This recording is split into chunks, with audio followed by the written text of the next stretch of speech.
Hello class 9th के मेरे प्यारे बच्चों, आपका स्वागत है संकल्प भारत फाउंडेशन यूट्यूब प्लेटफॉर्म पे। My self Raghavendra Singh. और आज के इस लेक्चर में मैं आपको फंडामेंटल यूनिट ऑफ लाइफ यानी हम कह सकते हैं सेल चैप्टर, इसका मैं पहला टॉपिक पढ़ाने जा रहा हूँ। इंट्रो लेक्चर में आपने ये देखा होगा कि इस चैप्टर में हमें कौन कौन से टॉपिक और सब टॉपिक पढ़ने हैं, वो मैंने आपको डिटेल में बताया था। अब बारी है पहले टॉपिक की, तो चलिए स्टार्ट करते हैं। इस चैप्टर का जो पहला टॉपिक है वो है what are living organism made up of, यानी कि लिविंग ऑर्गेनिज्म किस चीज के बने होते हैं, आखिर उनमें ऐसा क्या है जिनसे उनका फॉर्मेशन हुआ है। तो इसका जवाब तो है सेल, लेकिन आइए इसके बारे में और डिटेल में पता करते हैं। ठीक है, चलिए। अब क्वेश्चन ये उठता है कि जब से धरती पर इंसान रह रहे थे, क्या इंसानों को सेल के बारे में पता था? तो इसका आंसर होगा नो। भाई सेल की तो डिस्कवरी हुई, सेल तो खोजा गया और तब पता चला सेल के बारे में, स्टार्टिंग से थोड़ी पता था। अब क्वेश्चन उठता है सेल को किसने खोजा, हु डिस्कवर्ड सेल? तो यहां नाम आता है साइंटिस्ट का, वो है रॉबर्ट हुक, और ये रही उनकी फोटो। तो अगर आपसे पूछा जाए क्लास 9th में, अगर क्वेश्चन आ जाए या कोई भी क्लास टीचर पूछ ले, घर में पेरेंट्स पूछ ले, है ना, बाहर कोई इंसान पूछ ले, तो आपको पता होना चाहिए cell was discovered by Robert Hooke, और रॉबर्ट हुक ने 1665 में इसको डिस्कवर किया था। बात समझ में आ गई? क्लियर? और ये रॉबर्ट हुक की फोटो है। लेकिन थोड़ा पता लगाते हैं कि रॉबर्ट हुक ने ऐसा क्या किया कि उनको सेल की डिस्कवरी हो गई, उनको सेल के बारे में पता चला। कुछ तो इनके एक्शन हुए होंगे, है ना, कुछ तो इन्होंने खोजबीन की होगी जासूस बनकर। आइए देखते हैं इन्होंने क्या किया। तो this was in the year 1665। जैसा कि मैंने क्या कहा कि 1665 में रॉबर्ट हुक ने सेल की खोज की थी। अब सेल इतना छोटा होता है कि आंखों से दिखाई नहीं देता। अगर मैं आपसे कहूं कि आप आंखों से सेल दिखाकर बताइए, आप नहीं देख पाएंगे। हम किसी इंसानों को इतनी क्षमता भगवान ने नहीं दी है, इतनी पावर नहीं दी है हमारे आंखों में कि हम किसी सेल को आंखों से देख लें। सेल को देखने के लिए हमें माइक्रोस्कोप की जरूरत पड़ती थी। ठीक है, पड़ती है, उस समय भी पड़ती थी। तो अगर रॉबर्ट हुक ने सेल खोजा, तो रॉबर्ट हुक भी तो इंसान थे और उनको भी तो सेल नहीं दिखाई देता था। तो फिर उनको अगर सेल की खोज हुई तो उन्होंने कहीं ना कहीं कोई माइक्रोस्कोप बनाया होगा। ये रहा वो माइक्रोस्कोप। तो सेल की खोज करने के लिए रॉबर्ट हुक ने एक खुद का माइक्रोस्कोप बनाया था, सेल्फ डिजाइन माइक्रोस्कोप, और फिर इस माइक्रोस्कोप की मदद से सेल की डिस्कवरी की थी। बात समझ में आ गई? तो ये आपको इस पूरे टॉपिक में ये ध्यान रखना है कि सेल की डिस्कवरी कब हुई थी? 1665 में। किसने की थी? रॉबर्ट हुक ने। और इसके लिए उन्होंने क्या किया था? खुद एक सेल्फ डिजाइन माइक्रोस्कोप बनाया था। बात समझ में आ गई? तो ये सेल्फ डिजाइन माइक्रोस्कोप दिखता कैसा था? ऐसा दिखता था। ये हुक का माइक्रोस्कोप है। बात समझ में आ गई? चलिए आगे चलते हैं। अब रॉबर्ट हुक ने, क्वेश्चन वही उठता है ना, सेल की खोज कैसे की? भाई माइक्रोस्कोप तो बना लिया, लेकिन उस माइक्रोस्कोप से उन्होंने क्या देखा? तो उन्होंने एग्जामिन किया किसको? Slice of cork. अब ये कॉर्क क्या होता है अभी मैं बताऊंगा। कॉर्क का मतलब है कि जो पेड़ या ट्री होता है उसका जो बार्क होता है ना, यानी पेड़ का जो तना होता है, तो जो उसका आउटर लेयर है, जैसे अगर किसी पेड़, आम के पेड़, नीम के पेड़ पर अगर मैं कहूं कि आप हाथ रखो, तो आप उसके बार्क यानी स्टम के बार्क पे हाथ रखोगे ना, तो आउटर सरफेस कैसा होता है? खुरदुरा। तो बस उसी तरीके से एक पेड़ का जो बार्क है उससे मिलता है क्या? कॉर्क। और कॉर्क को जब माइक्रोस्कोप से देखा तो कुछ ऐसा हनीकॉम्ब स्ट्रक्चर दिखाई दिया। हनीकॉम्ब मतलब मधुमक्खी का छत्ता। अगर आपने मधुमक्खी के छत्ते को गौर से देखा होगा तो मधुमक्खी का छत्ता कुछ ऐसा होता है। होता है कि नहीं? हाँ सर, होता है। क्लियर? ऐसा होता है। क्लियर? बस वैसा ही स्ट्रक्चर इनको देखने को मिला। किसको? रॉबर्ट हुक को। तो ये आप हनीकॉम्ब स्ट्रक्चर देख रहे हैं, छोटे छोटे मधुमक्खी के छत्ते की तरह यहां आपको गैप दिखाई दे रहा है। ठीक है, तो Robert Hooke saw the cork resembled the structure of honeycomb consisting of many little compartment. तो जब रॉबर्ट हुक ने माइक्रोस्कोप की मदद से कॉर्क को एग्जामिन किया, कॉर्क को देखा, तो कॉर्क में रॉबर्ट हुक को क्या नजर आया? ये छोटे छोटे हनीकॉम्ब जैसे स्ट्रक्चर, और बाद में इन्हीं हनीकॉम्ब स्ट्रक्चर को क्या नाम दिया गया? सेल नाम दिया गया। ठीक है, अब ये जो कॉर्क होता है ये कहां से निकलता है? वही मैंने बोला, ये आपको पेड़ का क्या दिख रहा है? स्टेम। स्टेम का ये क्या है? बार्क है। ये क्या दिख रहा है? बार्क। और इसी बार्क से निकलता है क्या? कॉर्क। ठीक है, तो cork is obtained from the bark of tree. पेड़ की जो छाल होती है, पेड़ के तने की जो छाल होती है, उसी से कॉर्क मिलता है, और उसी कॉर्क में हनीकॉम्ब स्ट्रक्चर दिखाई दिया रॉबर्ट हुक को, और उसी हनीकॉम्ब स्ट्रक्चर को रॉबर्ट हुक ने क्या नाम दिया? सेल। तो इसका मतलब कि ये जो छोटे छोटे कंपार्टमेंट नजर आ रहे हैं ना, ये हो गया, ये हो गया, ये हो गया, ये सब क्या है? यही तो सेल है। ठीक है, बात समझ में आ गई? देखिए, तो Robert Hooke called these compartment या दीज बॉक्सेस सेल। तो रॉबर्ट हुक ने फिर सेल नाम दिया। तो इसका मतलब नाम देने वाले भी कौन थे? सेल। सेल का नाम देने वाले, मतलब सेल नाम किसने दिया? रॉबर्ट हुक ने। खोजा भी किसने? रॉबर्ट हुक ने। अब इस सेल का मतलब होता है फ्रेंच लैंग्वेज, मतलब लैटिन वर्ड में वो होता है कि लिटिल रूम। तो अगर ये एक बड़ा कमरा है तो ये सब क्या हो गए? ये छोटे छोटे कमरे हुए कि नहीं? और छोटे कमरों को लैटिन भाषा में क्या कहते हैं? सेल। तो इसीलिए रॉबर्ट हुक ने इनको भी नाम क्या दे दिया? सेल। बात समझ में आ गई? लेकिन ये जो सेल थे जो रॉबर्ट हुक ने डिस्कवर किए थे, ये डेड थे, क्योंकि जो बार्क होता है वो डेड सेल से बना होता है। जैसे हमारी स्किन डेड सेल से बनी है, ठीक उसी तरह जो पेड़ का आउटर लेयर है ना, ये देखो, ये पेड़ का तना, स्टेम का आउटर लेयर बार्क, ठीक है, ये डेड सेल से बना होता है। खुरदुरा होता है ना, तो ये डेड सेल से बना होता है, इसीलिए एकदम खुरदुरा होता है, रफ होता है। चलो, बात समझ में आ गई। तो यहां तक हमको समझ में आ गया कि रॉबर्ट हुक ने सेल की खोज की थी, और सेल की खोज उन्होंने कॉर्क में की थी। कॉर्क हमें ट्री के बार्क से मिलता है, और सेल की खोज करने के लिए रॉबर्ट हुक ने खुद का एक माइक्रोस्कोप बनाया था। और जब उसको माइक्रोस्कोप की मदद से कॉर्क को देखा, तो कॉर्क के अंदर छोटे छोटे कंपार्टमेंट नजर आए, जिनको सेल नाम दिया गया रॉबर्ट हुक द्वारा। बात समझ में आ गई? ठीक है, अब क्वेश्चन, एक एक्टिविटी यहाँ एनसीईआरटी में दी गई है, इस एक्टिविटी को समझते हैं। ठीक है, एक्टिविटी है सेल को, अगर आज मैं आपसे कहूं कि आज के इस माहौल में अगर मैं आपसे कहूं कि सेल देखो, तो आपको भी माइक्रोस्कोप चाहिए, आंखों से तो दिखेगा नहीं। तो हम क्या करेंगे? सबसे इजी तरीका क्या है सेल को देखने का? तो इजी तरीका यह है कि आप एक ऑनियन बल्ब लीजिए। ऑनियन बल्ब मतलब प्याज, और प्याज को काट दीजिए। अब प्याज जब हम काटते हैं तो ये छोटे छोटे उसके छिलके अलग हो, ऊपर की कवरिंग हटा दीजिए, तो इसमें आपको छोटे छोटे टुकड़े नजर आ रहे हैं प्याज के, यही होता है ऑनियन बल्ब। प्याज कई लेयर से बना होता है, अगर आपने गौर किया होगा।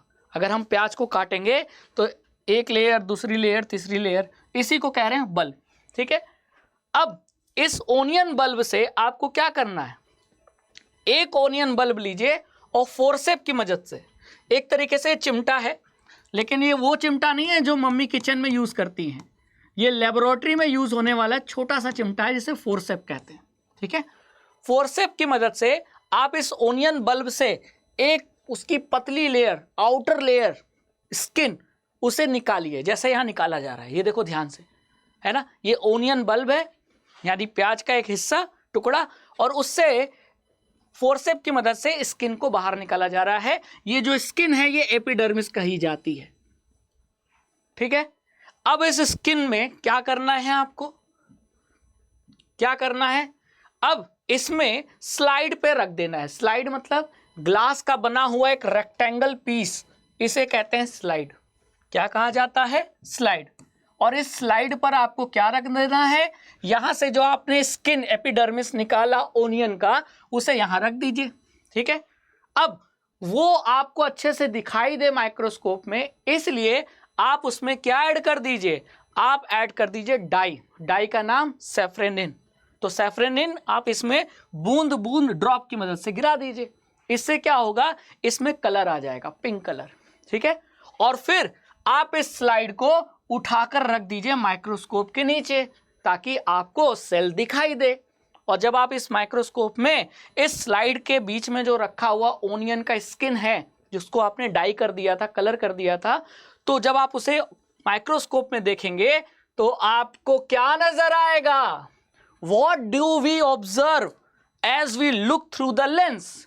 ये लेंस किसका है? ये लेंस माइक्रोस्कोप का है। और माइक्रोस्कोप की लेंस की मदद से जब आप उस स्लाइड को देखोगे जिस पर आपने ओनियन बल्ब का स्किन एपिडर्मिस रखा है और उसको आपने कलर कर दिया था, तो आपको क्या नजर आएगा? कुछ ऐसा स्ट्रक्चर नजर आएगा। अब आप इसमें गौर से देखिए, ये क्या है? टाइनी कंपार्टमेंट्स नजर आ रहे हैं। एक कमरा, दूसरा कमरा, तीसरा कमरा, चौथा कमरा, ठीक है। अब मैं प्याज का कोई भी बल्ब लूं, कोई भी प्याज उठा लूं, आपके घर का, मेरे घर का या किसी तीसरे के घर का प्याज उठा लूं और यही प्रोसेस रिपीट करूं तो भी मुझे ऐसा ही नजर आएगा। यानी दुनिया में जहां भी प्याज खाया जाता हो उसके अंदर जो सेल हैं वो ऐसे ही दिखेंगे। तो ये आप क्या देख पा रहे हो? ये प्याज के सेल्स हैं। ये क्या हैं? प्याज के सेल्स हैं। बात समझ में आई? क्लियर? हाँ सर, सेल नजर आई। और इस सेल में आप खास तौर से देखो, एक स्ट्रक्चर और दिखाई दे रहा है। ये स्ट्रक्चर दिखाई दे रहा है, हर सेल में आपको ये स्ट्रक्चर दिखाई दे रहा है। ये क्या है? अगर मैं आपसे पूछूं तो आपको ये ध्यान रखना है कि ये न्यूक्लियस है। हर सेल में एक न्यूक्लियस होता है और वही न्यूक्लियस समझ लीजिए मेन कोऑर्डिनेटिंग सेंटर है। सारे डिसीजन, मेन डिसीजन वही लेता है। बहुत इंपॉर्टेंट होता है सेल का न्यूक्लियस, ठीक है। तो हर सेल में न्यूक्लियस ज़रूर होता है। कुछ ऐसे सेल्स होते हैं जो इन्यूक्लिएटेड होते हैं, लेकिन मैं मेजॉरिटी ऑफ सेल्स की बात कर रहा हूँ जो आगे आपको पढ़ने को मिलेगा, ठीक है। तो हमने ओनियन बल्ब के स्किन को निकाला, डाई डाला और फिर उसे क्या कर दिया? माइक्रोस्कोप के अंदर रखकर जब वो ऑब्जर्व किया तो हमें सेल दिखाई दिया। तो इससे क्या साबित हुआ कि प्याज एक तरीके का जो प्लांट का फ्रूट है ना। कहने का मतलब, हम कहते तो हैं कि प्याज एक सब्जी है, लेकिन एक्चुअली सब्जियां भी एक फ्रूट ही होती हैं, ठीक है। क्लियर? क्योंकि वो मसाले के साथ यूज करके बनाई जाती है, इसलिए उसको अलग कैटेगरी में सब्जी कह देते हैं, ठीक है। तो इसका मतलब प्याज भी सेल से बना है। प्याज तो लिविंग ऑर्गेनिज्म है, सेल से बना है, और हर लिविंग ऑर्गेनिज्म सेल से बना ही होता है। अब चाहे एक सेल हो चाहे बहुत सारे, साबित हो गया। अब इसी पिक्चर को आपके एनसीईआरटी में दिया हुआ है, आपका जो इस चैप्टर का फिगर नंबर 5.2 है, सेल्स ऑफ ओनियन पील। तो ये जो सेल्स हैं ये दिखने में ऐसे ही तो दिख रहे हैं, है कि नहीं? कोई डाउट? कोई डाउट नहीं। अब इसमें जो छोटे छोटे बॉक्सेस हैं ये सेल हैं और उनके अंदर ये जो डॉट है ये उनका न्यूक्लियस है। तो अगर ये डायग्राम आया एग्जाम में तो अब आप कर लोगे। बात समझ में आ गई? चलिए, अब ये आपको लैब में एक्सपेरिमेंट भी करना होगा, आपके स्कूल में कराया भी जाएगा। ये जो मैंने अभी एक्टिविटी पढ़ाई है ये स्कूल में एक्सपेरिमेंट भी करोगे आप, तो अब आपको दिक्कत नहीं आएगी, ठीक है। तो व्हाट आर दीज स्ट्रक्चर? तो अब इस डायग्राम में अगर आपसे कोई पूछे कि ये सारे स्ट्रक्चर क्या हैं, छोटे छोटे कंपार्टमेंट, तो आप कहोगे कि ये भाई ये तो सेल है। These structure look similar to each other. और ये सारे सेल दिखने में एक जैसे हैं। ऐसा तो है नहीं कि अगला सेल दूसरे सेल से कुछ अलग है, नहीं। देखो, सेल दिखने में एक जैसा है ना। अब आप ये मत कहना कि सर ये तो थोड़ा सर्कुलर है, ये तो थोड़ा मतलब एलोंगेटेड है। नहीं, मोर और लेस उनका जो स्ट्रक्चर है वो एक जैसा ही है। वही चीज़ लिखा है कि these structure look similar to each other, together they form में big structure like onion bulb. यानी कि एक सेल नहीं है, बहुत सारे सेल हैं। अगर मैं इस फिगर में देखूं, बहुत सारे सेल हैं, 1 2 3 4 5 6 7 8 9 10, यानी सेल्स बहुत सारे हैं और बहुत सारे सेल्स मिलकर क्या बना रहे हैं? प्याज, ओनियन बल्ब। बात समझ में आ गई? वही चीज यहां लिखी है। We find from this activity that onion bulbs of different sizes have similar small structure visible under a microscope. The cells of onion peel will all look the same regardless of the size of the onion they came from. यानी कि प्याज चाहे छोटा हो, चाहे प्याज बड़ा हो, चाहे प्याज आपके घर का हो, चाहे प्याज मेरे घर का हो, या प्याज सब्जी मंडी का हो, हर प्याज में आपको ऐसे ही सेल देखने को मिलेंगे जैसा कि अभी हमने एक स्लाइड पहले देखा था। वही चीज लिखी है कि रेगार्डलेस, ये मैटर नहीं करता कि ओनियन का साइज क्या है, सभी सेल सिमिलर होंगे देखने में। विजिबिलिटी अगर आप देखोगे माइक्रोस्कोप में तो आपको सभी सेल्स एक जैसे नजर आएंगे, बहुत ज्यादा डिफरेंस नहीं नजर आएगा। बात समझ में आ गई? These small structure that we see are the basic building unit of the onion bulb. अब हमने ये जो माइक्रोस्कोप में स्ट्रक्चर देखा वो क्या देखा? सेल देखा, और इसी सेल से तो मिलके ओनियन बना है। तो उसको हम कह सकते हैं कि सेल क्या होते हैं? बेसिक बिल्डिंग यूनिट होते हैं किसी भी लिविंग ऑर्गेनिज्म के। तो सेल के बारे में ये ध्यान रखना है कि cell is the basic building unit. जैसे घर बनाने के लिए ईंट की जरूरत पड़ती है, उसी तरह किसी भी लिविंग ऑर्गेनिज्म को बनाने के लिए बहुत सारे सेल्स की जरूरत पड़ती है। बात समझ में आ गई? तो यूनिट क्या हुआ? बेसिक यूनिट, वो है सेल। ठीक है, this structure of our cells not only onions, ये बात केवल प्याज यानी ओनियन के लिए नहीं, but all organism that we observe around are made up of cell. केवल प्याज ही नहीं, सभी लिविंग ऑर्गेनिज्म किसके बने हैं? एक बेसिक बिल्डिंग यूनिट के बने हैं जिन्हें हम सेल कहते हैं। बात यहां पे आके खत्म होती है। ठीक है, लेकिन ऐसे भी ऑर्गेनिज्म हैं जो केवल एक सेल के बने हैं, यानी चाहे ऑर्गेनिज्म एक सेल का हो या बहुत सारे सेल का हो, सेल तो पाया ही जाएगा, बिना सेल के तो कोई ऑर्गेनिज्म है नहीं। ठीक है, चलिए आगे चलते हैं। नेक्स्ट, अब यहां हमको ये ध्यान रखना है कि the invention of magnifying glass led to the discovery of microscopic world. यानी अब सेल की खोज तो रॉबर्ट हुक ने कर ली, लेकिन धीरे धीरे माइक्रोस्कोप के साथ साथ मैग्नीफाइंग ग्लास की भी तो खोज हुई। मैग्नीफाइंग ग्लास कैसा होता है? मैग्नीफाइंग ग्लास आपको पता हो कुछ ऐसा होता है दिखने में। ठीक है, इसमें लगा होता है कॉन्वेक्स लेंस। ठीक है, और ये मैग्नीफाइंग ग्लास करता क्या है? ये मैग्नीफाइंग ग्लास किसी भी स्मॉल ऑब्जेक्ट को बड़ा दिखाता है। ठीक है, अगर हमें किसी स्मॉल को ऑब्जेक्ट को बड़ा देखना है, लार्ज साइज में देखना है, तो वो कौन बदलेगा? ये मैग्नीफाइंग ग्लास का काम है कि वो स्मॉल ऑब्जेक्ट को बड़ा दिखाई देगा। तो जब से मैग्नीफाइंग ग्लास की डिस्कवरी हुई तो हमें सेल्स को जो कि बहुत छोटे हैं उनको बड़ा करने में किसकी मदद से बड़ा करके? मैग्नीफाइंग ग्लास की मदद से उनको बड़ा करके देखने में हेल्प मिली, क्योंकि सेल तो दिखाई नहीं देते, लेकिन अगर मेरे पास मैग्नीफाइंग ग्लास होगा तो कुछ सेल हमें दिखाई देंगे, है ना।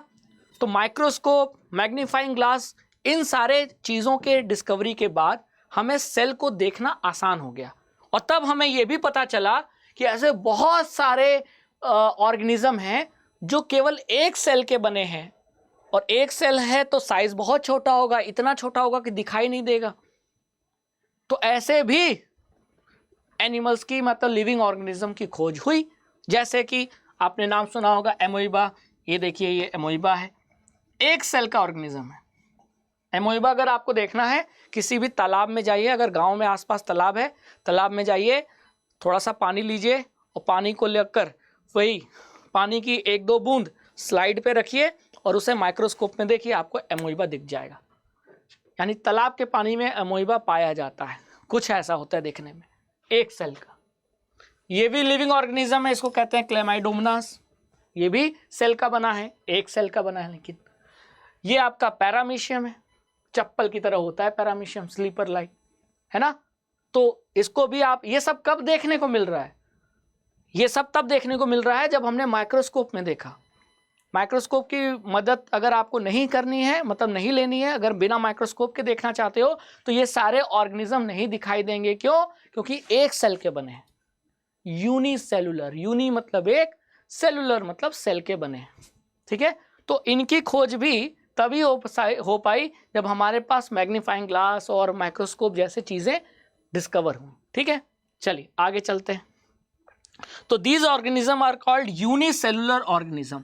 ठीक है, तो ऑर्गेनिज्म जो, अब देखो यहां दो बातें ध्यान रखने वाली हैं। क्या? All living organism are made up of cell. ठीक है, अब लिविंग ऑर्गेनिज्म दो टाइप के हो गए, या तो एक सेल के बने तो यूनिसेलुलर, या एक से ज़्यादा सेल के बने हैं तो मल्टी सेलुलर। यानी लिविंग ऑर्गेनिज्म दो टाइप के होते हैं, यूनिसेलुलर, मल्टी सेलुलर। अब चाहे यूनिसेलुलर हो चाहे मल्टी सेलुलर, बने तो होंगे सेल से, इसीलिए सेल क्या है, लाइफ की, लिविंग ऑर्गेनिज्म की बेसिक बिल्डिंग यूनिट, यानी उसको यूज करके ही बिल्ड किया जाता है, बनाया जाता है क्या, एक बहुत बड़ा ऑर्गेनिज्म। ठीक है, बात समझ में आ गई। तो इसका मतलब यूनिसेलुलर ऑर्गेनिज्म के एग्जाम्पल अगर पूछे जाए तो आप ये एग्जाम्पल लिख सकते हो।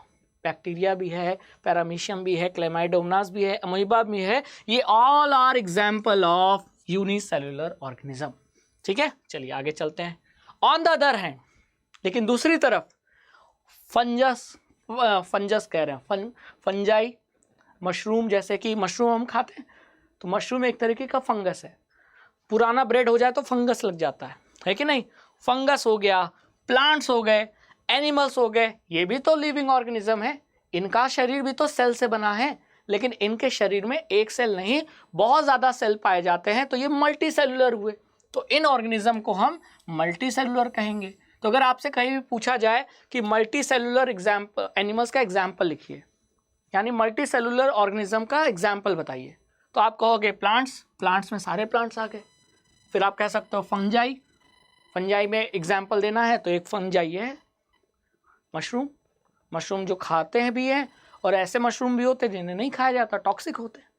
फिर सारे एनिमल्स, एनिमल्स घोड़ा, कुत्ता, गधा, इंसान, सभी एनिमल्स मल्टी सेलुलर है। बात क्लियर हो गई? जी हाँ सर, क्लियर हो गई। तो ऑर्गेनिज्म चाहे यूनिसेलुलर हो या मल्टी सेलुलर, बना होता है सेल से। यूनिसेलुलर के एग्जाम्पल अभी आपने पिछली स्लाइड में देखा, एमोइबा, क्लेमाइडोमोनास, पैरामीशियम, बैक्टीरिया। और मल्टी सेलुलर ऑर्गेनिज्म के एग्जाम्पल हो गए प्लांट्स, फंजाई और एनिमल्स। प्लांट्स में सारे प्लांट्स, एनिमल्स में सारे एनिमल्स। चलिए आगे चलते हैं। अब every multi cellular organism has come from a single cell. How? अब आप ही बताइए कि अगर हमारे शरीर में बहुत सारे सेल्स हैं तो बहुत सारे सेल्स आए कहां से? तो वो आए कहीं ना कहीं एक सिंगल सेल से। लेकिन कैसे? डिवीजन की मदद से।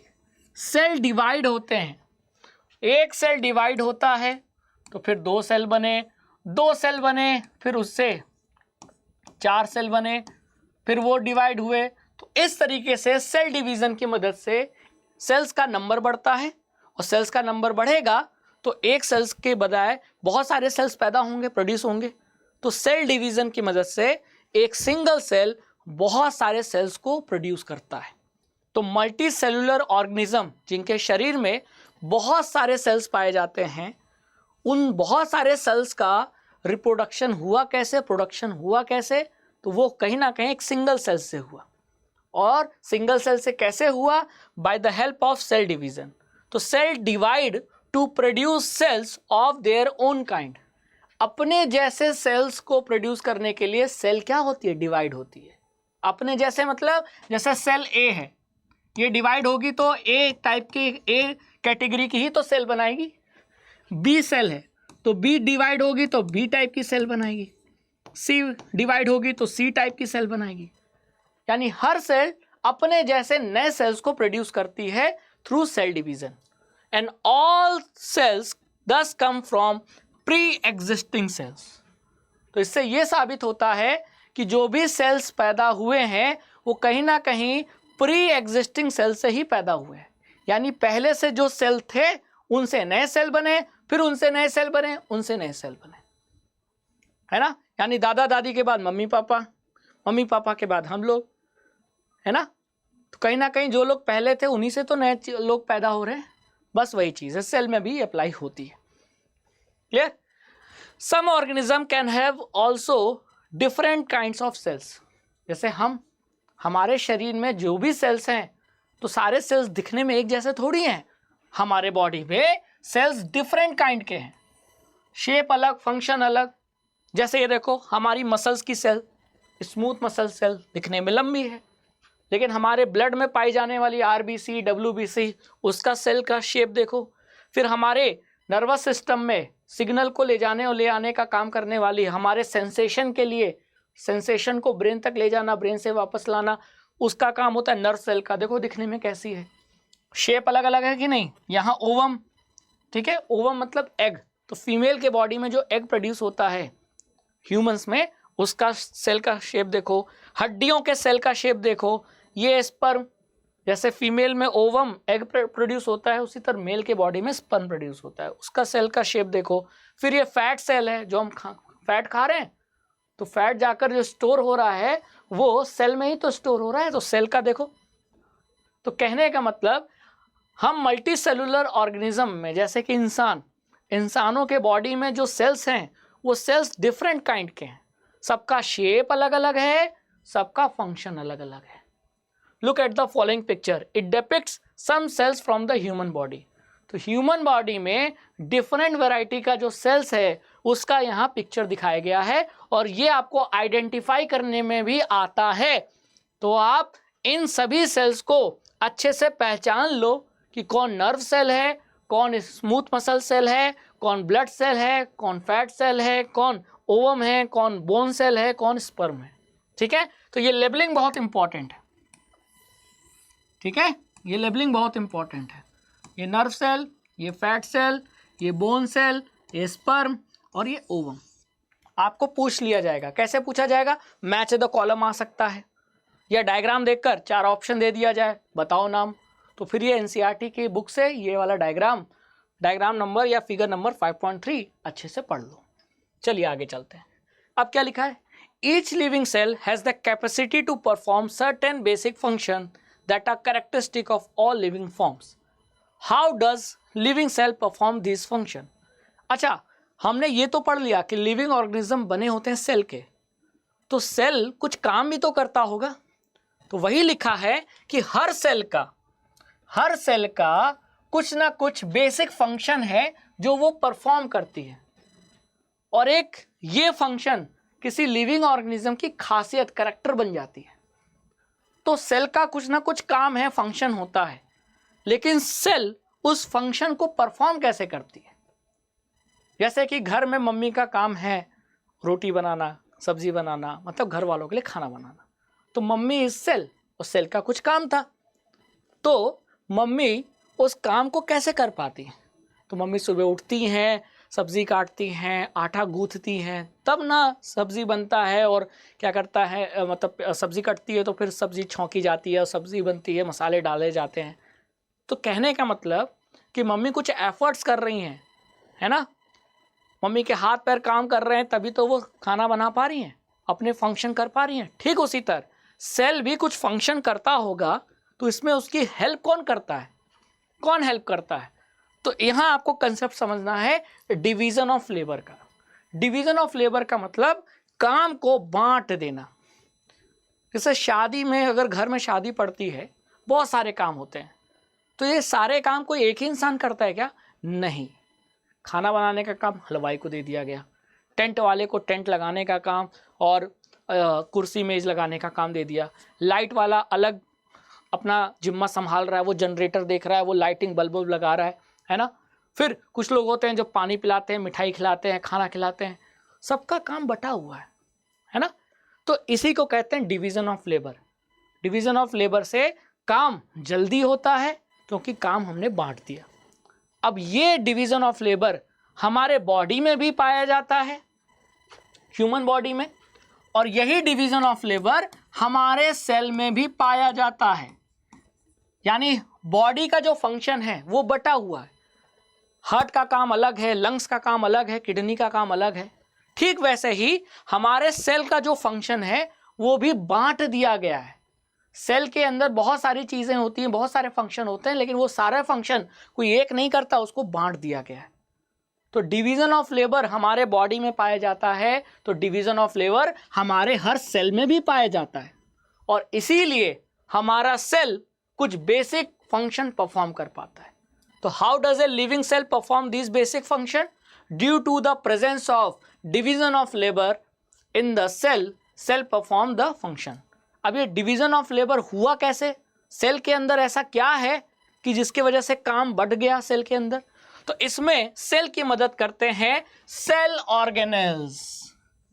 सेल ऑर्गेनेल्स, जैसे मैंने क्या बोला कि घर में शादी पड़ी है तो काम बांट दिया गया। तो घर एक सेल है और उस घर के अंदर जो काम बांट दिया गया, तो हलवाई को अलग काम दे दिया गया, बिजली वाले को अलग, टेंट वाले को अलग। तो वो बिजली वाला, हलवाई, टेंट वाला, ये सब क्या है? Cell organelles. तो घर के अंदर बहुत सारे अलग अलग लोग थे जिनको काम बांट दिया गया। ठीक उसी तरह सेल के अंदर बहुत सारे अलग अलग सेल ऑर्गेनेल्स होते हैं जिनको काम बांट दिया जाता है। तो इसीलिए मैंने कहा कि सेल में आपको डिवीजन ऑफ लेबर देखने को मिलेगा। क्यों? क्योंकि सेल के अंदर ऐसे बहुत सारे सेल ऑर्गेनेल्स होते हैं जो कि अलग अलग काम करते हैं। अब सब अपना अपना काम कर रहे हैं और फिर सारे काम को मिला दो तो सेल का काम हो गया। तो each cell has got certain specific components within it, यानी सेल के अंदर कुछ स्पेसिफिक कंपोनेंट्स होते हैं जो कुछ स्पेसिफिक फंक्शन कर रहे हैं। उन्हीं कंपोनेंट्स को सेल ऑर्गेनेल्स कहा जाता है। Each kind of cell organelles perform a special function. अब मान लेते हैं सेल के अंदर दो सेल ऑर्गेनेल हैं, ए और बी। ए का काम अलग होगा, बी का काम अलग होगा। तो इसीलिए लिखा है each kind of cell organelle perform special function. ऐसा नहीं है कि हलवाई को टेंट वाला काम दे दिया और टेंट वाले को हलवाई का काम दे दिया, नहीं, दोनों का काम अलग है, दोनों को अपना अपना काम करना है। ठीक उसी तरह सेल के अंदर जो सेल ऑर्गेनेल्स होते हैं वो कुछ स्पेसिफिक फंक्शन करते हैं, ये नहीं कि दूसरे का भी फंक्शन करने लगेंगे। ठीक है, अब फंक्शन बहुत सारे। अब कौन सा फंक्शन? सर सेल ऑर्गेनेल्स करते क्या हैं? तो हो सकता है कि कोई नया मटेरियल बनाना हो सेल में, या सेल के अंदर जो वेस्ट है उसको क्लियर करना हो, ठीक है, या और कोई फंक्शन। इन तमाम कामों के लिए सेल के अंदर वेस्ट को क्लियर करना, सेल के अंदर नए मटेरियल को बनाना, ये सारे काम सेल में कौन करता है? सेल के ऑर्गेनेल्स। और सेल के ऑर्गेनेल्स अलग अलग काम करते हैं। इसीलिए हम कह रहे हैं कि सेल में डिवीजन ऑफ लेबर पाया जाता है, काम बांट दिया जाता है। A cell is able to live and perform all its function because of these cell organelles। यानी सेल जिंदा है और बहुत सारे काम कर पा रहा है वो इसीलिए क्योंकि सेल के अंदर सेल ऑर्गेनेल्स हैं जो उस काम में उसकी मदद कर रहे हैं। ठीक है, these organelles together constitute the basic unit called cell। और इन्हीं सेल ऑर्गेनेल्स की मदद से बनता है सेल, और सेल की मदद से बनता है एक पूरा ऑर्गेनिज्म। तो सेल एक बेसिक बिल्डिंग यूनिट है, लेकिन सेल भी बहुत सारे सेल ऑर्गेनेल्स से मिलकर बना होता है। तो ये बात ध्यान रखनी है, ये लाइन बहुत इंपॉर्टेंट है। Cell organelles together constitute the basic unit called cell. Cell तो बेसिक यूनिट है लाइफ का, जीवन का। सेल एक बेसिक यूनिट है, लेकिन ये बेसिक यूनिट भी बहुत सारे सेल ऑर्गेनेल्स से बना है। और इसी सेल ऑर्गेनेल्स के बारे में आप अगले टॉपिक में पढ़ोगे। अब मैं कुछ एग्जाम्पल बता देता हूँ अभी से, है ना। Mitochondria, chloroplast, lysosome, plastid, endoplasmic reticulum, Golgi apparatus, ये सब एग्जाम्पल हैं सेल ऑर्गेनेल्स के, जिसके बारे में आप अगले लेक्चर में पढ़ोगे, अगले टॉपिक में। बात समझ में आ गई? ठीक है, चलिए अब इस चैप्टर में एक बॉक्स करके दिया हुआ है, इस बॉक्स को भी समझ लेते हैं। ठीक है, अब आपको मैंने रॉबर्ट हुक का बताया कि रॉबर्ट हुक ने 1665 में सेल की खोज की, और हर सेल के अंदर न्यूक्लियस पाया जाता है। मेजॉरिटी सेल्स में तो न्यूक्लियस पाया जाता है। तो क्वेश्चन ये भी उठता है कि सेल्स की खोज तो हुई रॉबर्ट हुक ने की, तो फिर न्यूक्लियस की खोज किसने की? तो यहां नाम आता है, न्यूक्लियस की खोज करने वाले थे Robert Brown. It was Robert Brown in 1831 who discovered the nucleus in the cell. अब ये आपके रॉबर्ट ब्राउन है, उनकी फोटो। ठीक है, बात समझ में आ गई? चलिए फिर Purkinje in 1839 coined the term protoplasm for the fluid substance of the cell. Cell के अंदर जो फ्लूइड भरा होता है, उस फ्लूइड को प्रोटोप्लाज्म नाम देने वाले कौन थे? पुरकिंजी थे। ये रहे वो पुरकिंजी। ठीक है, फिर एक सेल थ्योरी दी गई थी, दो साइंटिस्ट ने मिलकर दी थी, और वो साइंटिस्ट हैं स्लीडेन, स्वान। ठीक है, तो cell theory was proposed by two biologist Schleiden and Schwann. ठीक है, the cell theory was further expanded by Virchow. Cell theory देने वाले स्लीडेन और स्वान थे, और फिर सेल थ्योरी को और एक्सपेंड किया था विर्को ने। Clear? By suggesting that all cells arise from pre existing cells. तो इन्होंने सेल थ्योरी में क्या कहा था? इन्होंने में ये कहा था कि all living organism are made up of cell, यही है सेल थ्योरी। और इसमें सेकेंड पॉइंट, इस पॉइंट के साथ साथ एक पॉइंट और जोड़ दिया विर्को ने कि हाँ, लिविंग ऑर्गेनिज्म तो सेल के बने होते हैं, सभी लिविंग ऑर्गेनिज्म, लेकिन एक चीज ये भी सही है कि जो नए सेल्स होते हैं वो पहले से एग्जिस्ट करने वाले सेल से ही बनते हैं। All new sales arise from pre existing sales, ये इसका दूसरा पॉइंट है। With the discovery of electron microscope in 1940, it was possible to observe and understand the complex structure of cell and its various organelles.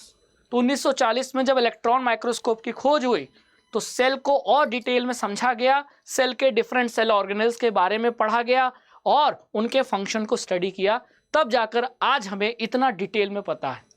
ठीक है, तो अब आपको इतना पता चल गया कि ये जो बॉक्स में जो चीज़ें दी गई होती हैं ये भी हमको पढ़नी है। ठीक है, तो रॉबर्ट ब्राउन न्यूक्लियस की खोज किया था इन्होंने, प्रोटोप्लाज्म नाम देने वाले परकिंजी थे, और सेल थ्योरी देने वाले स्लीडन और स्वान थे, और सेल थ्योरी में एक पॉइंट और जोड़ने वाले थे विर्को। ठीक है, बात समझ में आ गई? तो यहाँ तक हमारा आज का पहला टॉपिक था। आई होप कि इस पहले टॉपिक में आपने काफ़ी इंजॉय किया होगा, पढ़ा होगा। पढ़ाई में मज़ा आने लगे तो बात ही कुछ और होती है। ठीक है, तो पहला लेक्चर आपको कैसा लगा कमेंट सेक्शन में ज़रूर बताइए। वीडियो को लाइक कीजिए, शेयर कीजिए और चैनल को ज़रूर सब्सक्राइब कीजिए ताकि रेगुलर वीडियोस का आपको अपडेट मिलता रहे, आपको नोटिफिकेशन आता रहे। बेल आइकन ज़रूर प्रेस कीजिएगा। नेक्स्ट लेक्चर में हम इस चैप्टर का अगला टॉपिक पढ़ेंगे। तब तक के लिए thank you so much. Tata, bye bye, जय हिंद, जय भारत।